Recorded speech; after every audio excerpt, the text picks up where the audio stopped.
Yes, hello. Welcome back to A Celtic World, the place for Celtic chat on a planetary scale. Here we like to lean into the idea that Celtic fans are all over the planet. So, who do we have with us tonight and where are they joining us from? Paul, why don't you introduce yourself? Thank you, Gav. Paul, based in Perth, Western Australia, originally from a little town called Fraserburgh in Aberdeenshire. Roamed around the place a bit, but finally settled down in Perth, WA. Perth, WA. Just for anyone who doesn't know, that's where it is there, that little red dot facing out into the Indian Ocean. One of the most isolated cities on the planet. Incredibly isolated. Looking but at a gem of a place. A gem of a place. Yeah, well, we're quicker up to Bali than we are to the East Coast, so that's what most people that have got a spare few bucks in their pocket do for a quick holiday, snip up there. And from this part of the world, it's none other than Kaiser. How's it going, Kaiser? Yo, legend. Good morning. Good morning. As you says there, Kaiser here from Ibrox in Glasgow. Always been from Ibrox in Glasgow. Born and bred. Not moved around too much, but love it here. The shadow of Snake Mountain. Very good. And just to round it off, I'm in Malaysia. On the island of Borneo, you see the little red dot there at the top of the world's third largest island. Bonus points if you can tell me 1 and 2. Nope. Australia. Well, officially that's not an island. Apparently it's a continent. Yes, I was going to say Australia, and then I thought that's a continent. Yeah. Greenland and Papua are 1 and 2, apparently. Super. Well, there you go. So you see the things you learn on this show, it's way beyond Celtic. Every day's an education. A little bit of geography. Okay, so we've got plenty to talk about today. And we're going to kick it off with transfer activity. Today, Paul, you just sent me a tweet, which is the official confirmation of the departure of Karl Starfelt. So how do we feel about that, Paul? Kick us off. It's disappointing, but not unexpected. Obviously, it's been in the pipeline for a little while. When the manager says he's going to be leaving on the weekend, you could pretty much take that as gospel that he's off. It's obviously taken a few more days than we perhaps thought, but yeah, he's off to Celta Vigo to be nearer his missus and to potentially challenge himself in a better quality league. And I would be surprised if he's not getting a few more bucks in his pocket than he was currently getting. But I'm sure we will see various bits of revisionism and the people that continually stick to their guns that he was a poor player, but he was a phenomenal addition to the squad when he came in. He obviously had a slightly rocky start, as anyone would, coming straight off the plane and being forced into a game with when you don't know your teammates. But he very quickly built himself into one of the best centre-back partnerships domestically we've had in a long, long time. One of my major disappointments about Karl Starfelt is, unfortunately, we never really got to see him and CCV in the Champions League, because that would have been... I think we would have performed better if we'd seen that, and it would have been allowed them to test themselves.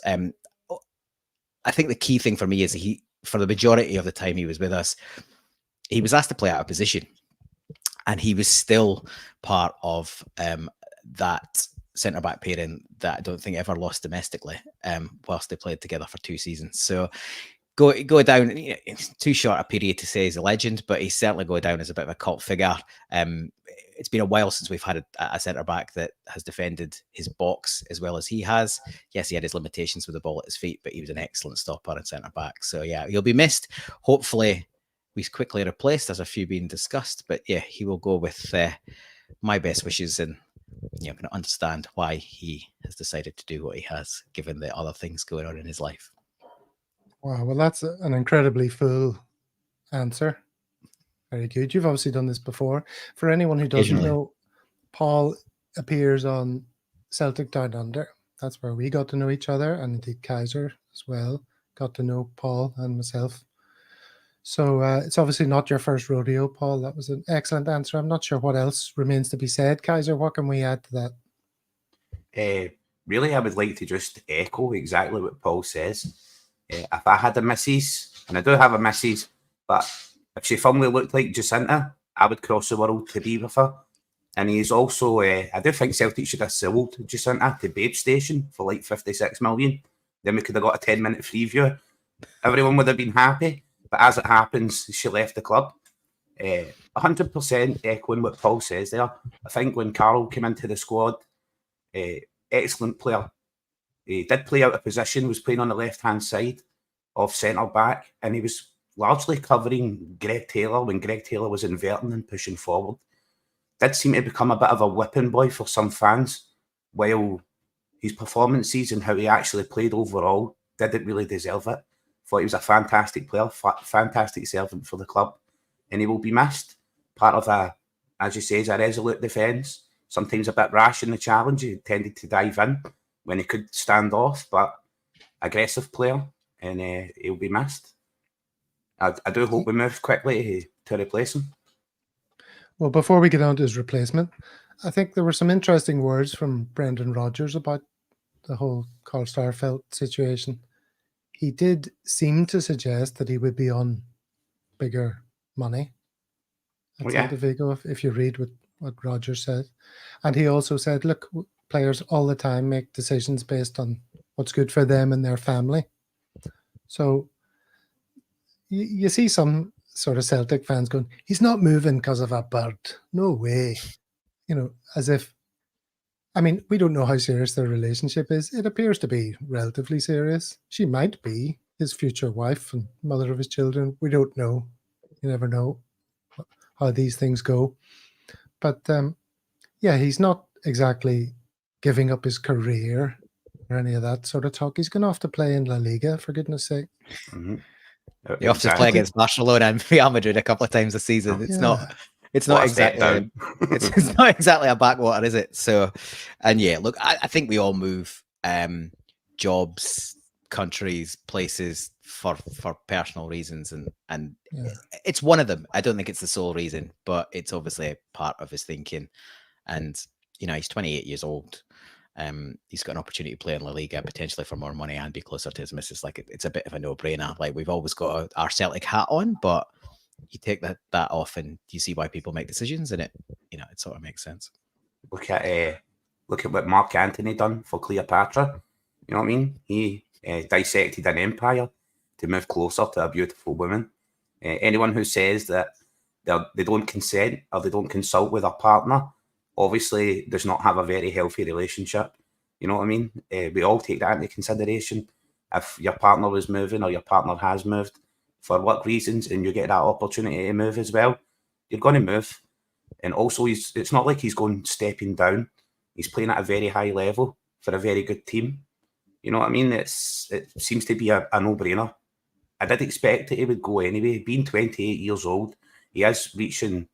Like, he's maximised his value at the club. I did think we'd get a bit more money for him before he left, but firmly I believe that he's maximised his value at Celtic and he's approaching that stage of his career where we were looking to move him on anyway and bring in a younger replacement.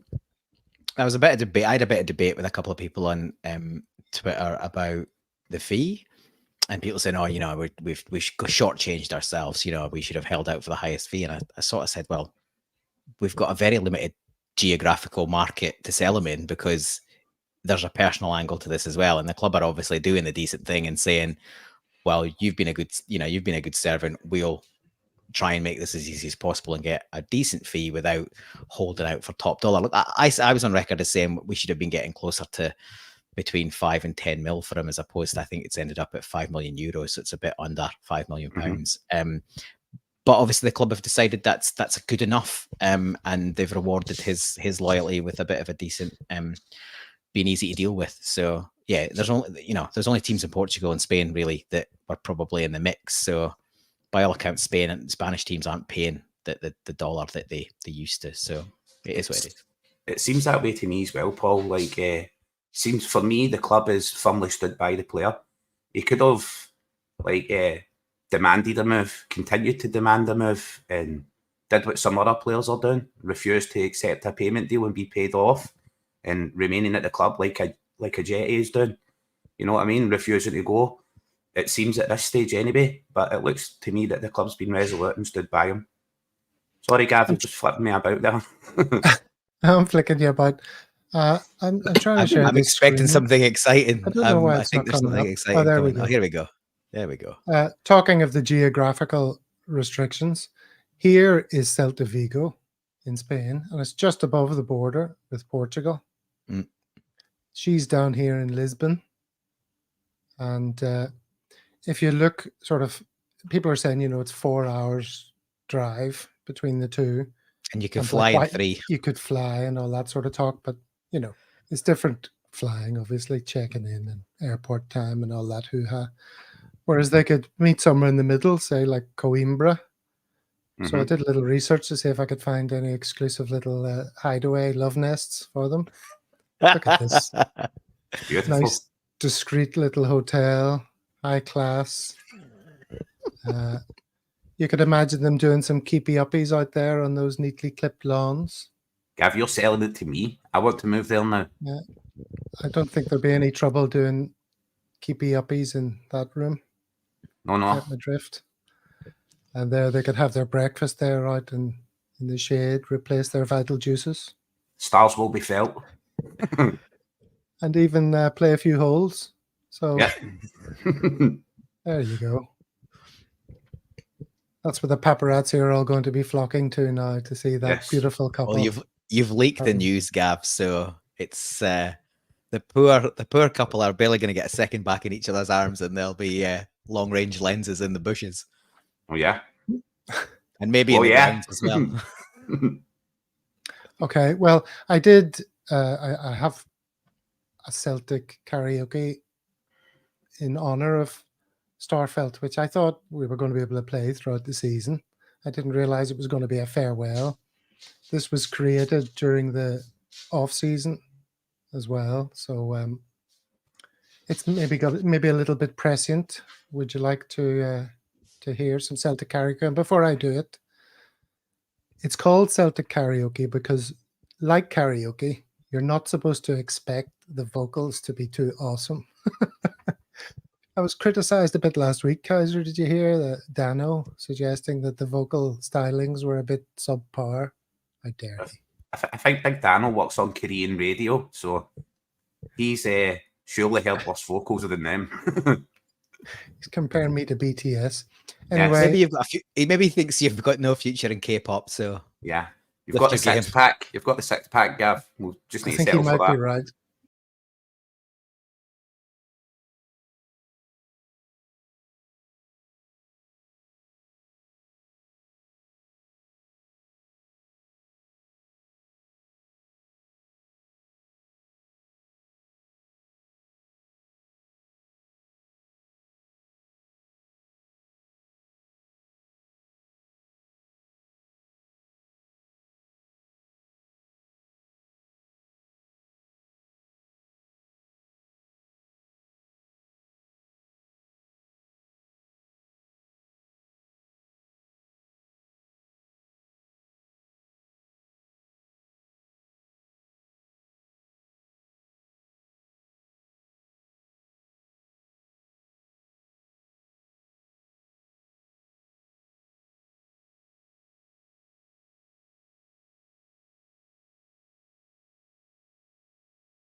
I had the lighter on the go in the background. Yeah. I'm even more disappointed he's leaving. I'm even more disappointed he's leaving. If that's us one song, we don't get to see that regularly. You've, I think you've outdone yourself this time, Gav. That's an absolute belter. Instant classic. I thought Heaven Knows You're Miserable Now was good, but this is a notch above. Yeah. It would bring a tear to your eye. That's his story at Celtic, and it's a lovely story, isn't it? I think I'm going to be singing that all day, Gav. You'll need to send me a copy of that. I'll get it on the SoundCloud. You should clip that just as a little snapshot for that'll go viral. It's tremendous. Yeah, for social media, it is. It's just tremendous. I was expecting one of you to comment on how the camera lingered on the Jacinta's butt. Jacinta's shot. Yes. Yeah. I didn't even see that. I'm not allowed to comment on that. My Tad- missus is standing at the door with a rolling pin. I thought it was a tad gratuitous, but I've Well, regularly criticised as being woke. It was meant ironically, obviously, because I'm obviously a serious radical feminist. Yeah. We have a comment here from David Reed. He's greeting. I hope he's greeting because of he's got a tear in his eye at the end of Starfelt's career, rather than me completely bastardizing the great David Bowie.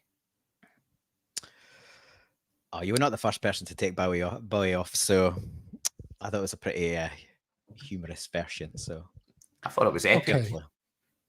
Used to Let us focus move more on on to- Jacinta's bum. Enough of Jacinta's bum.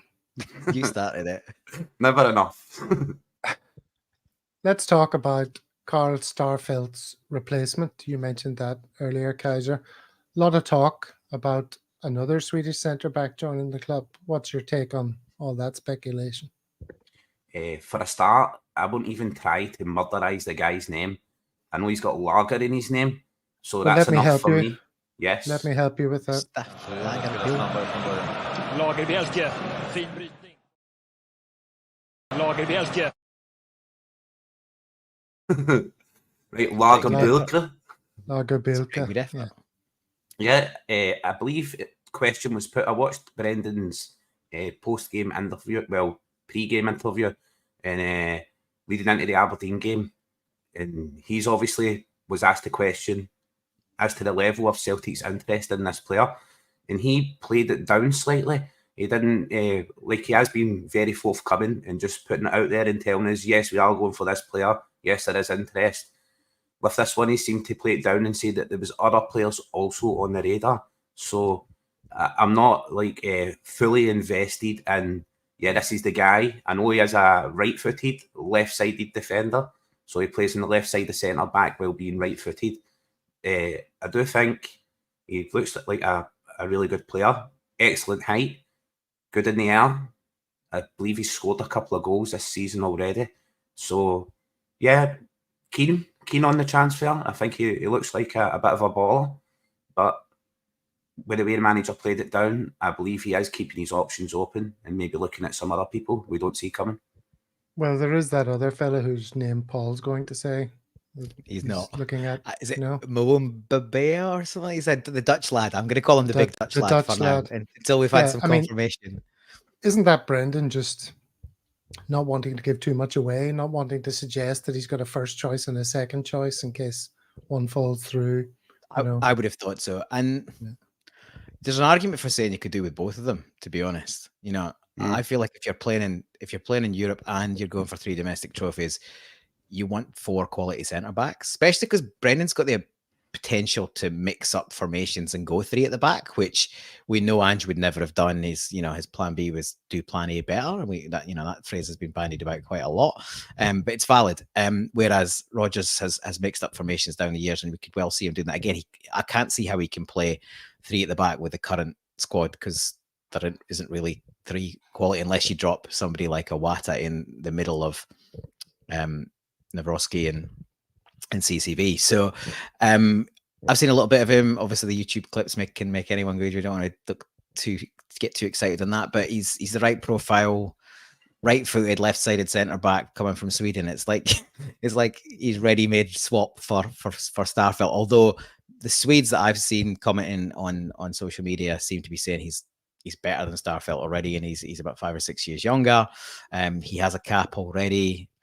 He's been quoted as being one of the best centre backs in that league. So yeah, I feel like he fits the profile, and he would definitely be pushing for that second spot if we're playing 2 centre backs, and potentially gives us flexibility to play 3. But as I say, I wouldn't be disappointed if we brought 2 more centre backs in, as long as it's not in lieu of somebody to challenge at left back, a goalkeeper to put pressure on, probably somebody in left wing, and if I'm being really greedy, a better quality number 10 that walks straight into the side at sort of European level. So there's 3 weeks to go. I know people are sort of wetting themselves on social media that we're doing nothing and we're holding on to 100 million quid and all that nonsense, but one in particular, which I'm sure we're all aware of. But I'm still relatively calm Mhm. And I think some work. I think there'll be few, maybe right down to the last day, which hasn't been the norm necessarily. But Mhm. if it's for the right player, that's why there's a deadline, right? So it's still well before Champions League. We've got a couple of injuries at the moment, so we maybe need to consider that in amongst our planning. But yeah, it's good that the one thing he did say in his press conference was, well, if he goes, we're definitely going to replace him. So that's, there's clearly plans afoot. I think to your point, Gav, it's just a case of he's maybe hedging his bets in terms of who he can get, so he doesn't. And he's not going to be too explicit. He was asked a question about the goalkeeper, well, about Joe Hart, and he extrapolated that into speaking about all the goalkeepers, and was still non-committal. I read it as he's probably looking for a goalkeeper. Whereas if you've got a negative point of view, people are saying, well, he's definitely got Hart as his number one because he said he was a hard worker and wants to make the most of his remaining time. So he's just not he's only going to tell us something if it's happening, right? Yeah. Happened to Starfelt. He knew he was out the door. If it's a transfer that's coming, he'll tell us. If it isn't, then he's not daft, is he? That's as much as you can read into it. For me, Paul, that was a bit of a double entendre when he was talking about Joe Hart, saying that he's working hard and he wants to make the most of his remaining time. That could mean that he's working hard and he wants to achieve a spot in the squad and retain it. And it could also mean that should he not have a spot in the squad, then he's not going to stick around. You know what I mean? He wants to play to the last day he can play. Joe Hart seems very much that way to me. That he would want to play the highest level he could possibly play until the very end of his career. Also, a few reports stating that Welsh, Kobayashi, Ben Summers are up for going out on loan. So I definitely think we would need more depth at centre back. I would love us to bring in a left back of quality. I've seen that O has had a knock, so it leaves us a bit short up front. Also would love a striker to come in and a good left winger.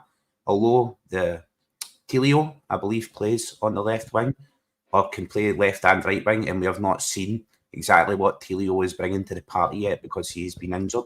So with 5 weeks to go, I'm firmly not wetting myself. I'm relaxed. We have cash in the bank. We're cash rich, and we can take our time, pick out the best targets. Just because we're paying, say we go pay 9-10 million for a player, just because we go and play at that level, doesn't mean it's going to bring instant success. Doesn't mean that player's going to be successful. It really needs to suit the club, and we need to be careful how we spend our money, in my opinion. Yeah, I mean, we do. But the reason people are getting anxious is the biggest issues that need addressing and have been the case for 6 months remain outstanding. On the Tuesday crew last year, me and Steve were talking about goalkeeper, left back, striker. Those would be the priorities. So, well, it remains to be seen. As you say, there's no point in us getting too nervous about it. We can affect nothing. We're just observing from the outside, aren't we? So yeah, it sounds like O is out for 4 to 6 weeks based on that Brendan Rodgers interview. He might be overplaying that. You never know. Or he might just be sort of covering himself. I think Maeda's the sort of backup striker anyway. So yeah, I that think doesn't left fill me wing with too much confidence. Well, he's a first pick in that position for Japan, right? So he looked good in preseason when he was played through the middle. So I don't really rate Maeda when he comes short and he's asked to link the play, but if he's going running in behind and he's got an opportunity, I think I've said this. I have said this on Celtic Down Under. If Maeda was a brilliant finisher that you could back yourself every time he came in, he would score. He wouldn't be playing for us. He's got so many other attributes that if he had that, he's the complete player, and therefore he's out of our sort of budget constraints. He goes somewhere else for more money. The reason why So you're happy to rely on him being the man who has to have composure in front of goal. Well, I think I sort of had. There was a bit of this. I'm in a couple group chats with other Celtic fans, and that came up today. It wasn't about the centre forward position, but it remains. There was a discussion about, do we need? We haven't got any pressure. Like Ralston's the backup right back, or Iwata out of position, or even Hatate out of position. When AJ's fit, he hasn't really got proper competition.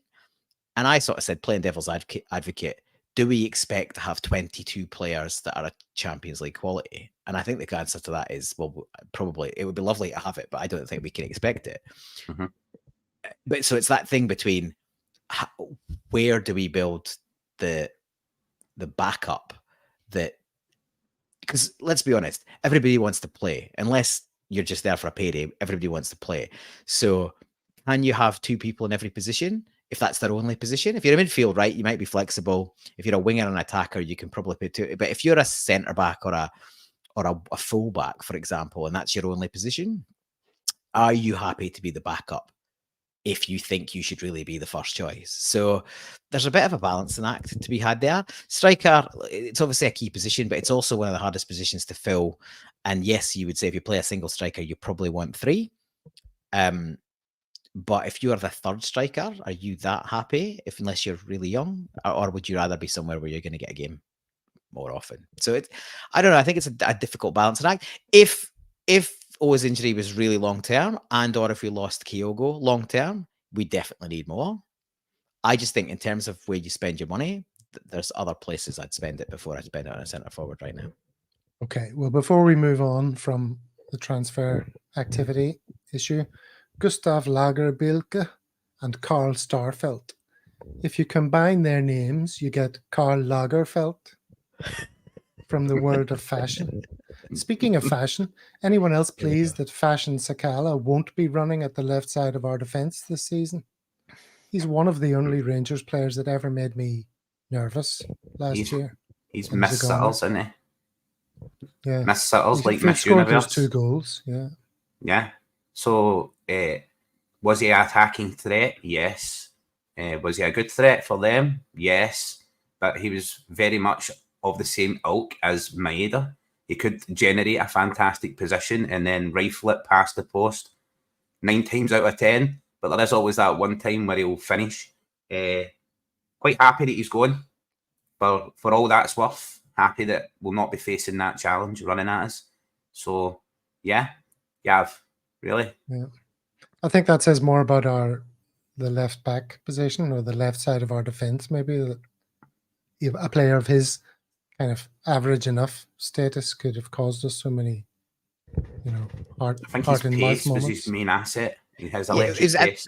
I think it's his only real pace. It's his only real asset, to be honest. I'm a little I'm a little bit displeased to see him compared like with Maeda, to be honest. I think Maeda is a significantly better player, albeit I get the reference in terms of the odd non-perfect finish, but look, Sakala had genuine pace, and if you get him one-on-one, where he could be dangerous if he got one-on-one and he isolated somebody and then he passed it. If you're expecting him to be the finisher, you're well, he bottled it in 2 major games against us, so when it looked easier to finish, even at my bulk, I was a striker until relatively recently through injury, and I reckon I'd have been fancied myself to tuck both of those away.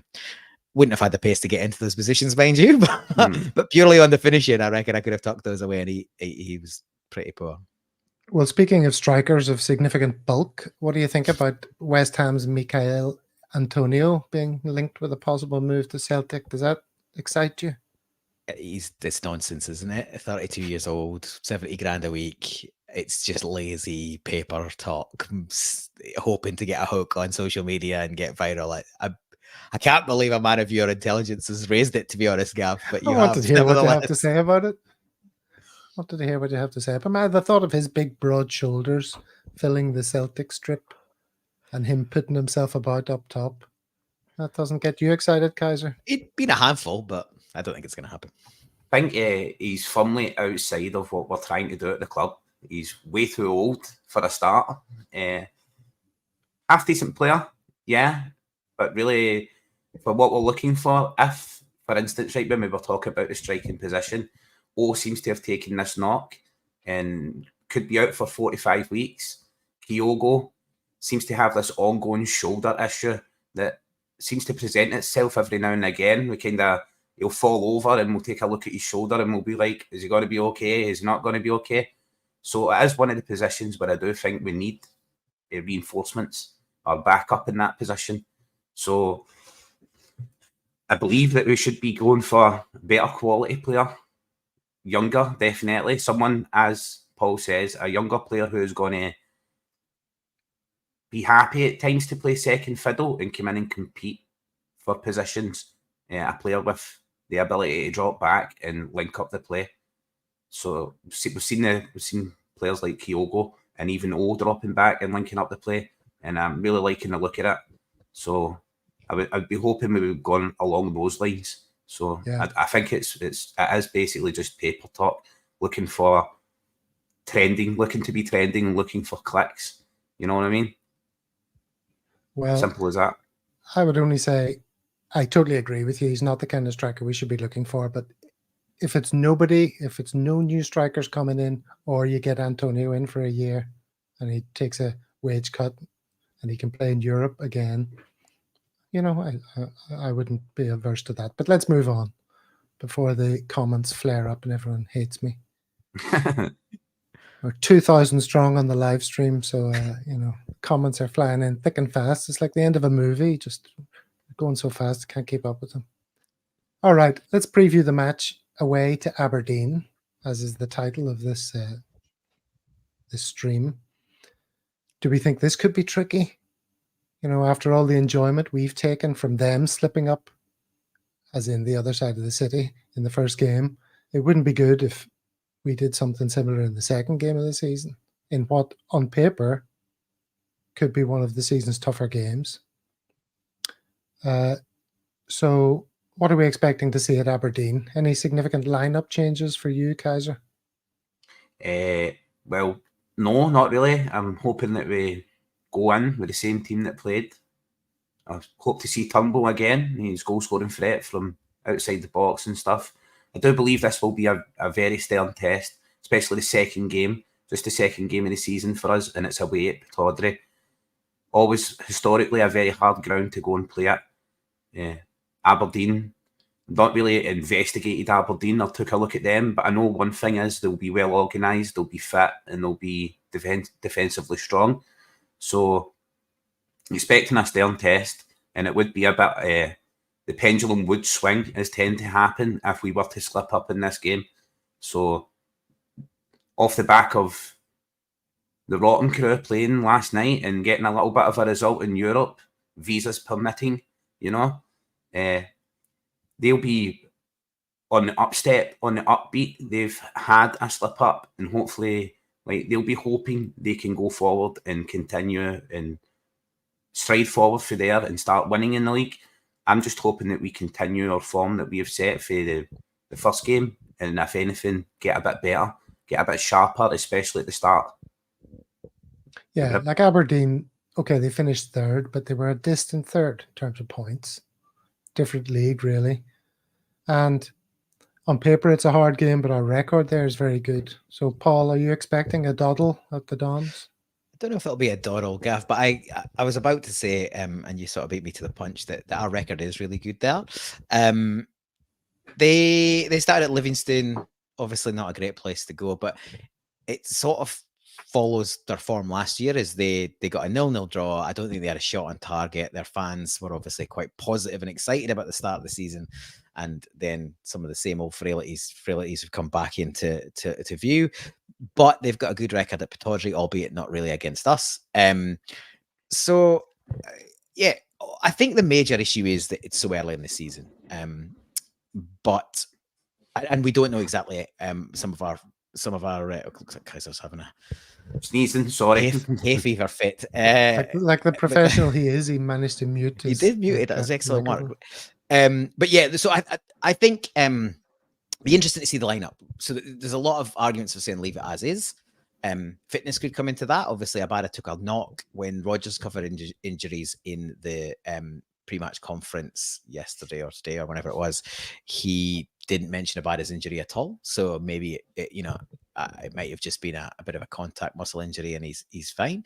But if he didn't make it, I'd be interested to see whether he went with Forrest for experience, or if he was willing to take a bit more of a gamble and throw in Yang. I thought in the short cameo that Yang had on the weekend, he looked aggressive and forward looking and really keen to link up the play. So I am, I said it on the CDU show this week that I was excited to see what both him and Home sort of do over the course of the season.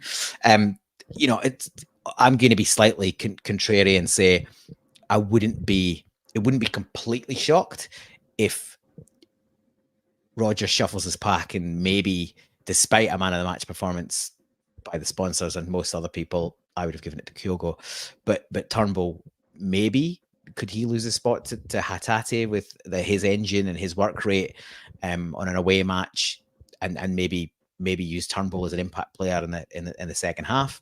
It's a possibility. We know Rodgers is much more of a tactical sort of change up kind of manager. Thinks about different options more than Ange would just play his best side every time, regardless of the opposition. Try and blow them away in the first hour, and then sort of swap it around. So I think it'll be a pretty stern test given the start of the season, but I would expect that we will hopefully prevail, but it could be tight. Yeah, the whole narrative around Turnbull that he's, the new teacher's pet and he's going to play so much this season, he's going to be central to our plans. I think that's a bit over egging the pudding. We'll have to wait and see. It's early doors. Rodgers he's assessing. He'll be assessing for the first month or two, all these players, won't he? Or more than that by the time new ones come in. Yeah, probably longer, but certainly the next 2.5 weeks, because then the window's closed until January, right? So I think he's probably seen enough to decide that Turnbull's worth keeping around. So I'd expect to hear that there's an extension of some sort for him, because he's obviously only got a year left. So you probably hear that he'll have a 2 or 3 year deal, probably 3, I would guess. And that plays into the European squad and Scottish players and all that sort of stuff. That's for another day. But I agree with you, Gav. I think it's game time for players that probably need it and are going to definitely be part of the plan, but potentially not the be all and end all. So we would be expecting 3 points. Is that what we're saying? Yes. Hoping for and expecting, and it'll be a rather rude awakening if we don't get them. Do you think so? If I'm being really for borderline cocksure, I think we are hoping and expecting for 3 points every week, aren't we? Yes, definitely. That's Treble- what it has to get treble holders. Celtic fans. Well, based on what we've seen elsewhere, I think that's True. fair enough. If we turn up and do our play to our potential, we should be taking everything domestically again. Yeah. Well, talking about elsewhere, they're at home to Livingston, which, on paper, quality of the teams, cost of the teams should be a 3-point shoe-in. But it could be wee Davy Martindale's chance to audition for a job that some are suggesting is already on a shikily peg, Kaiser. Yeah, little Hans Buller. That's what I call David Martindale. That's what it looks like. That little guy has Buller. Said put a Rangers strip on him. So it's Hans Buller. I do think he firmly tries to apply for the Rangers job every season. And I think he carries himself pretty well when he's not dealing, and getting into trouble with the law. He's putting forth a good case to be the next Rangers manager. And I do think if Michael Beale continues to get the results, his job will be safe. But if it goes the way it went in the first game of the season, you can see how quickly that support will turn on him and he will be out the door. I mean, they love to sing about not walking away and loyalties, but they seem to have no loyalty for poor form. They'll have him out the door faster than they had Gio out the door. You know what I mean? He'll be gone. So I don't know. I hope Livingston can go there and produce. They are a tough squad, well organised. So see how they can do. See how they can do putting Rangers under pressure at Ibrox. I do expect Celtic to go away to Aberdeen and win, but that's what it is being a Celtic fan, isn't it? We expect to win every week. We're at a stage where a draw is as good as a defeat. But hopefully it's more about us than it is about them. You know what I mean? We can make the story and the narrative just about our team and how we're playing by continuing to win. I do take a lot of what Paul says there about Turnbull. I don't think he is like, that's it, David Turnbull. He's the main man for me now. He's going to be in every week. I do firmly rate Hatate. I think he's a fantastic player. And I think Turnbull is getting his shot, getting his chance and proving his worth. Maybe earning that contract extension. One thing I heard Brendan say is consistency is key. He needs to bring that week in, week out. He needs to keep bringing that on the training field if he is going to earn that stay, that longer stay. So I do think firmly that that's what's happening there. Yeah, I think Again, that's a Hatate will message. be on. That's a message to Hatate as well, is it not? Yes. Buck up your ideas, show your commitment here, and play a bit harder. For the testimonial match with Hatate, he seemed to be playing across the field, losing the ball a few times, and that's really not what I expect to see for Hatate. Okay, sometimes he loses the ball, but it's usually on a forward pass. He'll be ambitious and pass forward rather than trying to pass back or pass across the field. So hoping Hatate kicks on for there.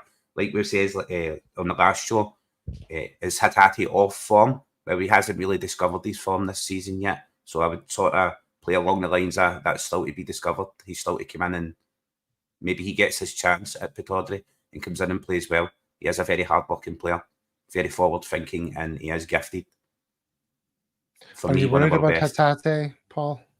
You worried about his body language? He's always been a bit like that, right? I think what's happening is people are overanalyzing it.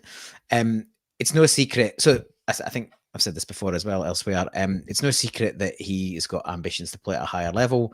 He came to full professional football later in the game. So even though he's relatively new to this level, he's still, he's 25. He's probably 26 relatively soon. So he's probably got, in terms of the other young players that we've brought together, he's sort of early-ish in his development, but he's older because he came through that university system in Japan. So he's probably going to want to get to the I think the EPL is probably his target, or at a similar high league. He's probably going to want to get there. Hopefully it's not this season. Hopefully he's willing to go next, but I can't see it going much beyond next season. So I'd be worried if he wanted to leave right now. But I wouldn't be surprised that if, say, Brighton, where his mate is, came in and put silly money in front of us, he'd be gone. So I'm hoping that if that's the case, we've not just sort of working with the guys we've already brought in midfield, that we're prepared with a backup list that if he goes. I'd love him to stay this season. I think he's got the opportunity to be player of the year this year if he stays and sort of gets his head anywhere close to where he was last season. He can really kick on. Rodgers will give him that support. I think the other thing I was going to say just about this weekend is it could be two things. These next two games for Mourinho are massive. So I don't think it's a foregone conclusion that he gets a result at Livingston or at Ibrox against Livingston. Martindale will make it difficult for them, and he'll have watched the last couple of games, and they're not really fighting at all. So we only take one goal to probably get a win or a draw. So it wouldn't be surprised if that happens. I think they've scored 6 goals and 5 of them have been penalties. So they'll probably get a penalty, but they probably leak 1 or 2 as well.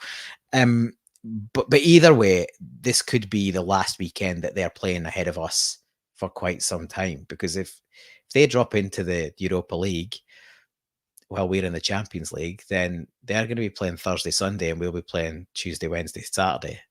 So, but conversely, if they have a poor result on Saturday at home, we've got the opportunity to go 6 points clear after 2 games, or 5 or 6, 5 or 6 points clear after 2 games. It's, that would be all if you are concerned, that would be all the extra incentive we would need to really put a flying performance in against the Dons. So yeah, it's an interesting weekend, and there's a few different narratives flying around already this quickly into the season. So plenty still to happen.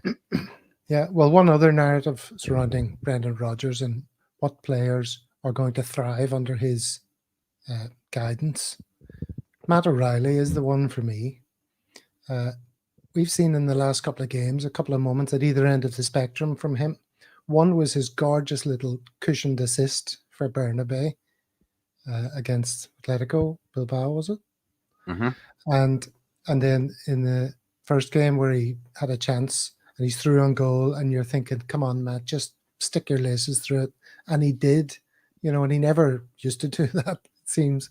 I'm encouraging him to try and do things, and he falls a bit short. Yeah, he hasn't always made the right decisions in those kind of moments, so that's pretty pleasing. So I think he has a tendency to get into his own head a bit both in games and generally speaking. You know, he's quite a cerebral sort of guy. You can tell it from the way he speaks. He's switched on. And you can see him sort of dwelling on mistakes, can't you, in games when he plays the wrong pass? He kind of throws his arms up and he's frustrated at himself, whereas other players will just instantly forget about it, get on with the next thing. So I'm wondering, you know, Brendan's quite big on the whole psychology of sport. He's probably suggested some reading materials to Matt O'Reilly so he can lie in bed and, you know, develop his own positive mindset. Do you agree with all of that? Do you think Matt O'Reilly has a great opportunity to step up and show us the player he really can be under Rodgers? I do. Yeah, I absolutely do. I think this, like, he was great. He's been great since he arrived, and then he had that little, like, he filled in really. He was asked to fill in for Carmack, and he did that with aplomb, really. When, you know, Carmack's such big shoes to fill, and he did that well, and he was asked to do it through the Champions League and all of that. And then off the back of that, he then had this dip, and it now comes out that potentially there was a bit of some personal issues going on in the background. We don't know what those are, but he's a young lad. It would to make total sense that, you know, they're not robots. You know, if there was something personal going on, that would account for a dip in form. But he's come back in towards the end of the season, and this season, he's got everything that you would want in a player, and Rodgers is the manager. Like, and he's already made 2 interviews and alluding to the fact that he already likes Rodgers as a manager more than he likes Ange. Now, we're reading between the lines, but it's not that subtle. And as you say, he's a smart lad, so he's clearly gone public with what he's saying. Yeah, and he's got everything. He's already been playing multiple positions in midfield since Rodgers came in. He's dropped back as a double pivot with Cal. We've seen him there. We've seen him box to box, more like a traditional 8. And then he's also sort of like for Turnbull's second goal, he basically found himself in the left wing position and drove to the byline and obviously chipped that one across the back. So, and it's on his goal. You're right. He put his laces through it, but it was still a composed finish. He let that bounce 4 times before he smashed it on his weaker side. You know, both sides are pretty strong, but, you know, his left is stronger. And I think if Rodgers is going to, which he clearly is going to persevere with Kyogo dropping deep and linking the play, those players, those midfielders that find themselves furthest forward, whether that's Hatate or O'Reilly or Turnbull, or if I get my wish, you know, an even better quality number 10, they're going to get more opportunities beyond the striker and find themselves in the box for goals. So, but O'Reilly, I don't know if we know his best midfield position yet. He was very accomplished as a 6. He can do box to box at his age, and he's also really good in that 10 free role. I think you're right, Gav. A lot is in his head, and Rodgers is a perfect manager for a young player. We saw in his first spell the players he sort of pushed on and got more out of as a young player, and I'm really excited to see where he go. I think it could, like, to say it would be a breakout season is probably the wrong phrase, but because he's already sort of broken through, but he could go to a completely different level this season. He could be a candidate for player of the year. Yeah, 100% agree, Paul. I think some players just need that manager who can put an arm around their shoulder and just say, look, listen, you're doing fine, you're doing well. I think Matt, playing in the left side of midfield, he was breaking in to the Denmark team as well when Kalmack picked up an injury, and he was asked to drop back and play that more deeper line central role, which he was exemplary and absolutely fantastic. Showered his selling glory, but when he moved back forward again into the midfield role, the more attacking sense, his game did tend to suffer from dropping back and being more out of the play. So rather than a sort of lull in his form, I did see that as when he moved back into that more attacking role, he had been out of that position for a little while and needed a time to settle into it. Do think, as you say there, not so much a breakout season because he's broke out, more of an arrival. You know, I always said that last year as well. With the squad that we have, with the players that we have, if we can go into Europe and these players can arrive, then that would be ideal for me. Just stepping up their game, pushing it to the next level, and Brendan is certainly capable of achieving that from the younger players that we have. Also liking the look of home coming in there as well. Maybe that's given Matt O'Reilly a bit of incentive to be putting these laces through the ball and maybe being less cerebral and just going for the opportunity that's in front of him. I'm impressed with how he's been playing. I hope he does continue it and crack on. I didn't see that comment there. Sorry, Gav. What was that was saying? I've got to call it up again. Yeah, call it up Saying again. that the club now that Starfelt is gone, the club need Matt O'Reilly for the model new shirt videos. Yeah. Thank you, David. Well, you mentioned a moment ago there, Paul, something which is these interviews that O'Reilly gives where he tends to have what could be viewed as subtle digs at the previous manager. And I've got my hands on an interview here, and I'm going to play it for you. Unfortunately, for rights reasons, I can only play the audio. But see if you can pick up if any of these things that Matt O'Reilly says are little subtle digs against Ange. Matt O'Reilly, God, you look fabulous today. How are the team feeling about the new gaffer at this stage of the season? Yeah, it's been amazing so far since the gaffer came in. He's got loads of experience at the highest level. He's managed Liverpool, kind of thing lesser managers can only dream of. So the players are much happier. Oh, you've got lovely hair. Are the team responding to the different ways they're being asked to play? Definitely, and we have to. This is a manager with tactical flexibility. Knows a lot about the game, how to change formation, patterns of play, areas of focus. You know, he doesn't just throw on 3 subs at 60 minutes and tell them, do better than the guys you're replacing. So, yeah, it's definitely nice to have a manager capable of some very good in-game management. I like your stubble. And is his man management style also impressive? Yeah, well, he talks to us, if that's what you mean. You know, he wants to help improve and help us improve and be at our maximum for both for ourselves and for the club. If there are things he can do or say to help that to happen, he will do them. So that's a new and a refreshing approach. He definitely has a degree of emotional intelligence, and he understands that players are not just there to serve him and his career advancement, like some sort of big, overgrown, sweaty baby. Such white teeth. Do the players find him an inspirational manager then? I think so, yes. Even just from the way he carries himself. He's in great shape. He gave himself a makeover a few years back and looks fantastic for a 50-year-old. He isn't coughing his guts up all the time. So, you know, he's a driven, successful, athletic guy. That's the kind of guy you want leading you into battle. Plus, he doesn't eat 3 Greek gyros for breakfast and then stink up Lennox Town with revolting anal gas. So that's another positive. Thanks, Matt. You're so gorgeous. I would turn for you in a heartbeat. Good luck. Thanks. And cheers. Wow, there you Gav go. O'Reilly. Yeah, very subtle. Gav O'Reilly, I think. Did you detect any little digs there? Subtle digs at Ange? A Yeah, few. just a couple. Just a couple. I love the commentator asking the questions as well, you know. He hit all the key areas. I love your stubble. I love your hair. I love your teeth. Yeah, you seem to do it perfectly. I would turn for you.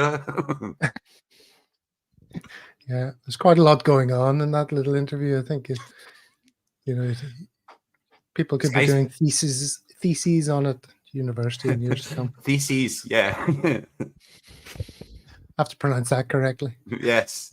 Sounds like it.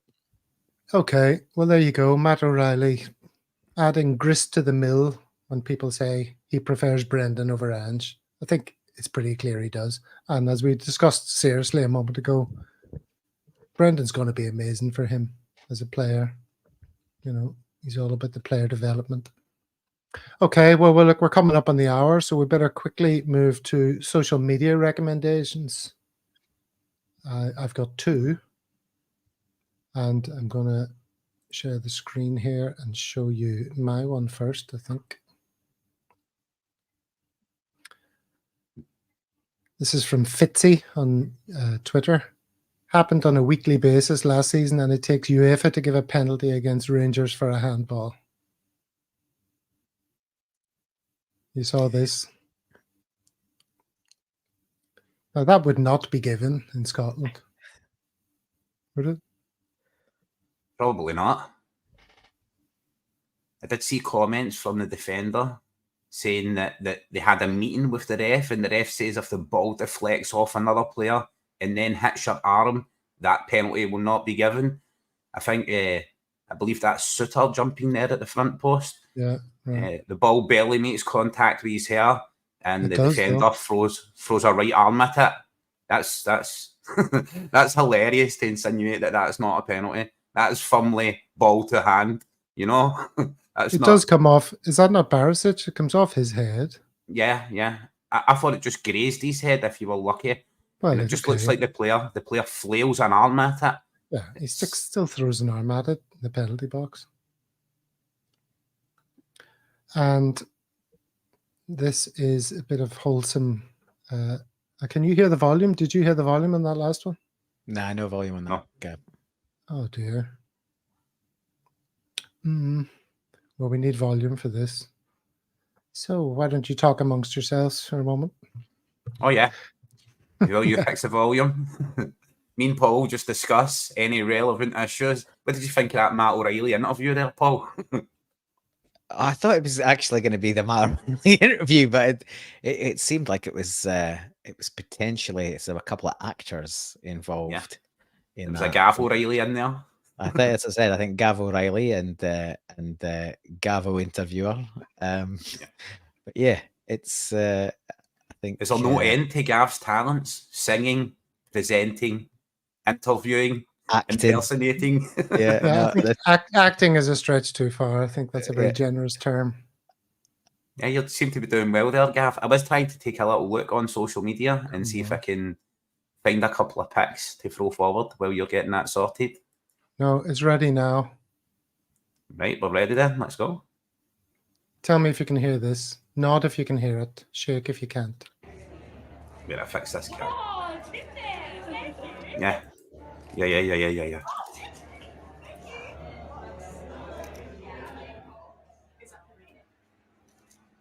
Ah, TV 10.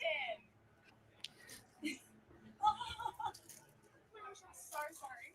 Ah, don't do that. Oh, no way. It's me. You sure? Oh my gosh, thank you. That is the crazy reaction of the Australian women's team. Oh, they're playing. Oh, it's in there. They're still reacting. Or some How can they sweaty be so hand excited chocolate. about Tim Tams? That's what I want. They're an institution in Australia, right? They're basically they are. so for you guys, and if you've not come across a Tim Tam, it's basically it's an Aussie institution. It's chocolate biscuit. It's essentially a penguin by another guys, with probably a bit more variation in flavour, but certainly a bigger cultural icon than the poor little penguin ever made it to be in the UK. But the Tim Tam's an institution here. And as you can see, the Matildas, in the full public glare of expectation in Australia, playing amazing football and making it to the quarterfinals of the Women's World Cup, they're still super excited to get offered a Tim Tam post-match and in the tunnel afterwards. So there's pretty wholesome Australian content there. So yeah, I offered that up as a bit of an insight into how things are going down here at the moment. Well, let's end it on that wholesome note, shall we? We've strayed into one or two areas we shouldn't have earlier. So let's go out being wholesome. Guys, thank you very much for being with us today. Thanks for having us. Thanks for having us, Gav. Pleasure. And we'll see you both again before too long on a Celtic World. Hell yeah. Good stuff.